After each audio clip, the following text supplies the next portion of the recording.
Yeah, welcome to another edition of What the Fuck Happening in the YouTube Atheist Community and Google Plus. Yeah, whatever. Tryout or experiment. It's kind of a failure. You learn something, doing it, but yeah, kind of weird.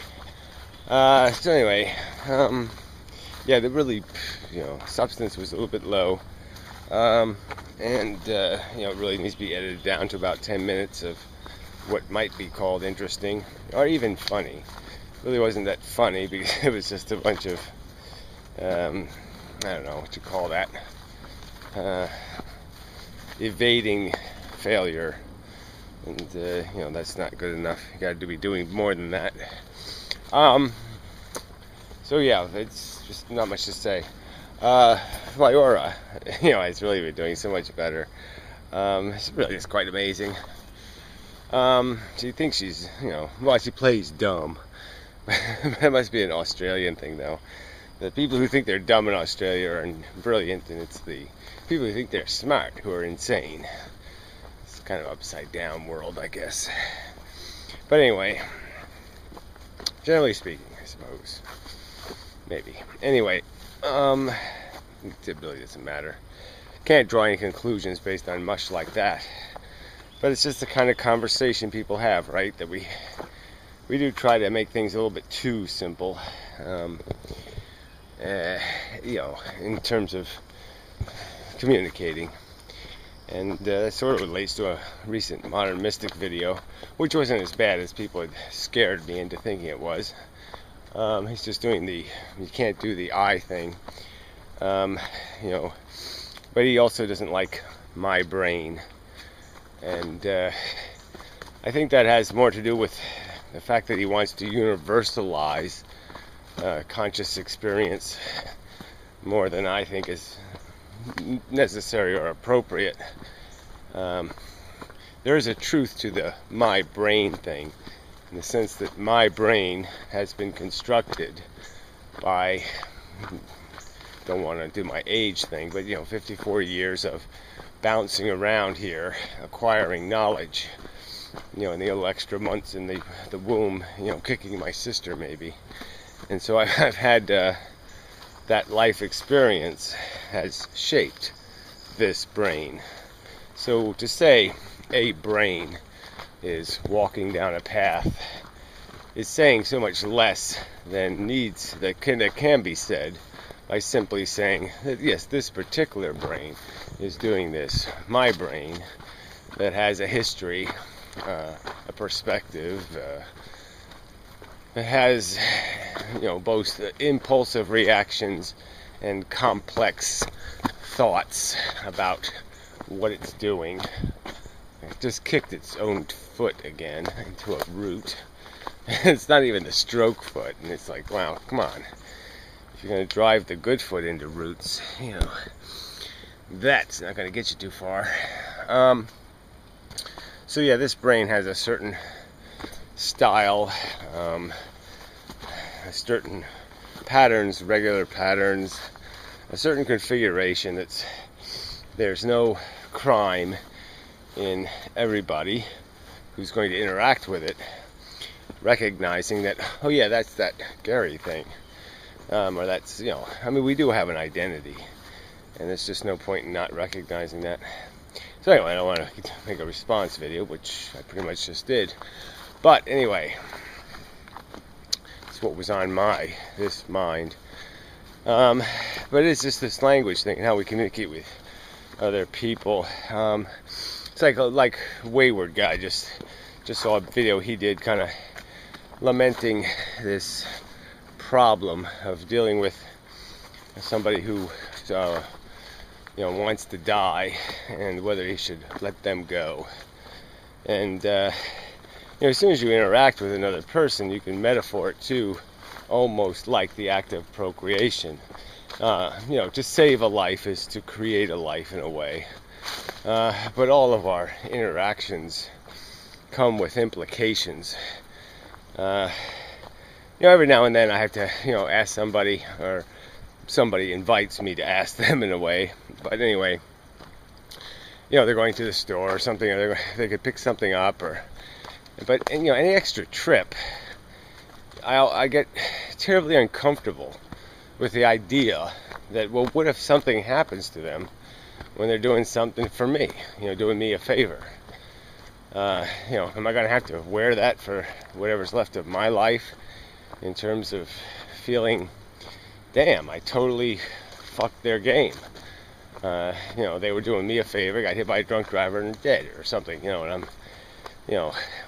what if they had a whole bunch of responsibilities that they can't fulfill now? Are those responsibilities my responsibility? And in some strict sense, if you're going to really analyze it, sense, yeah.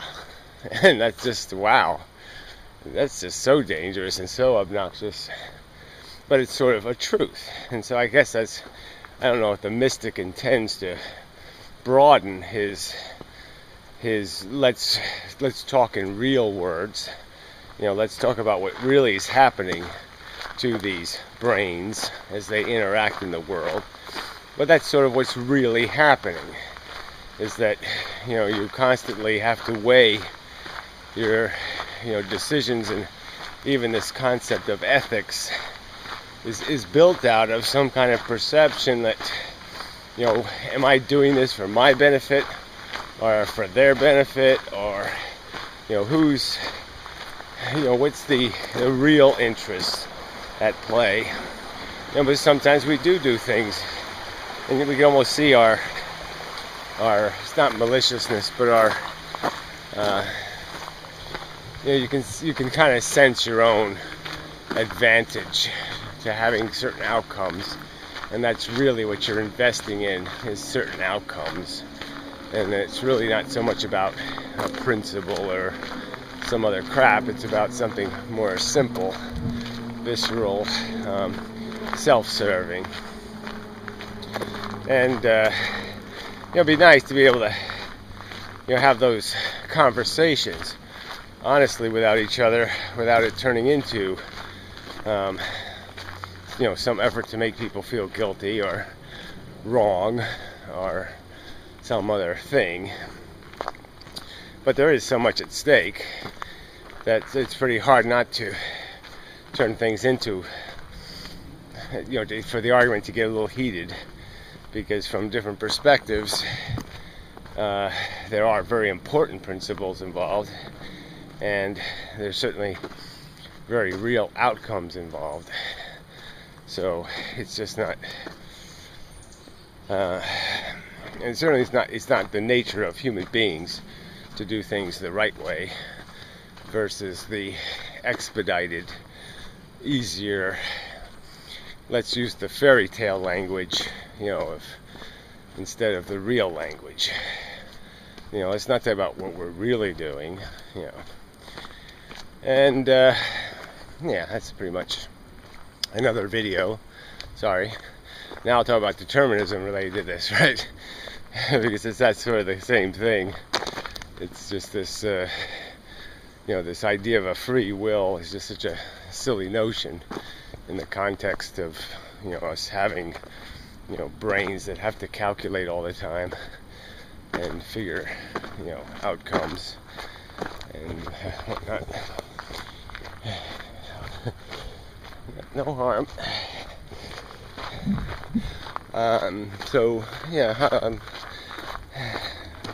Dog.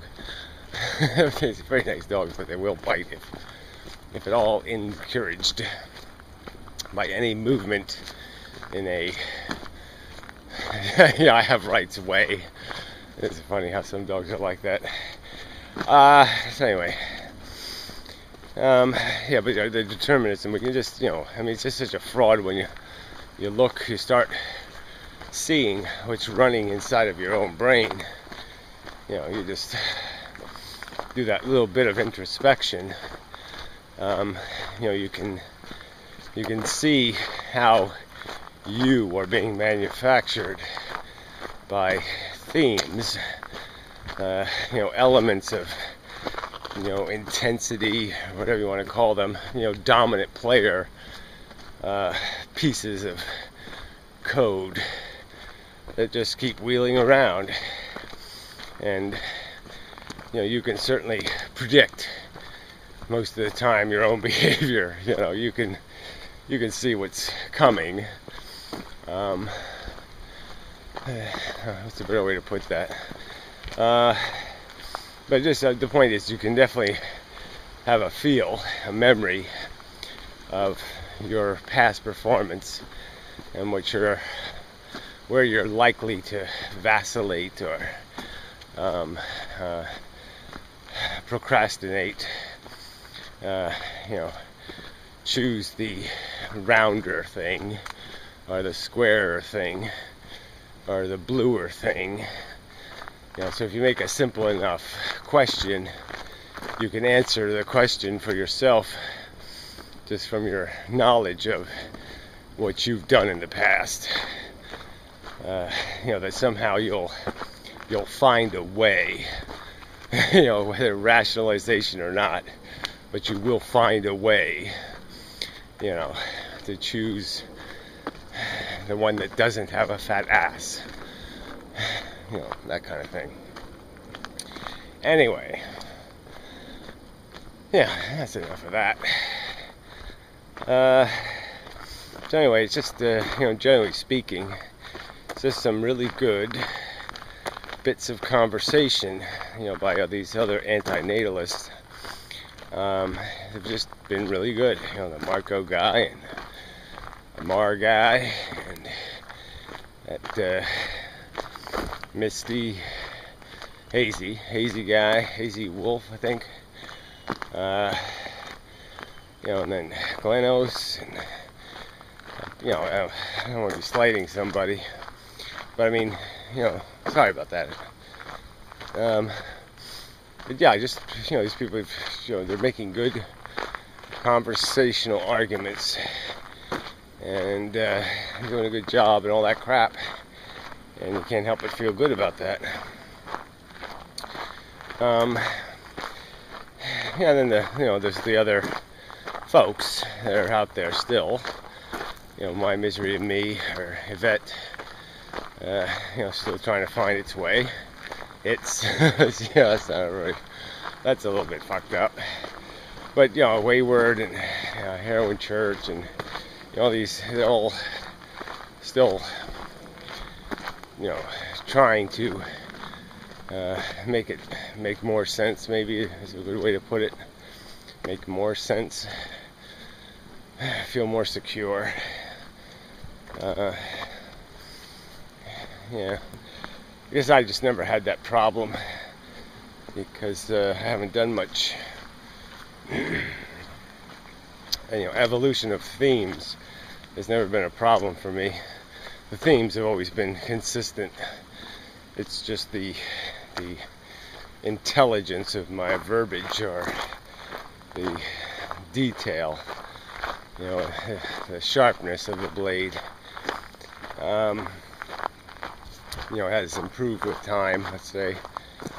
But I mean, I've always knew,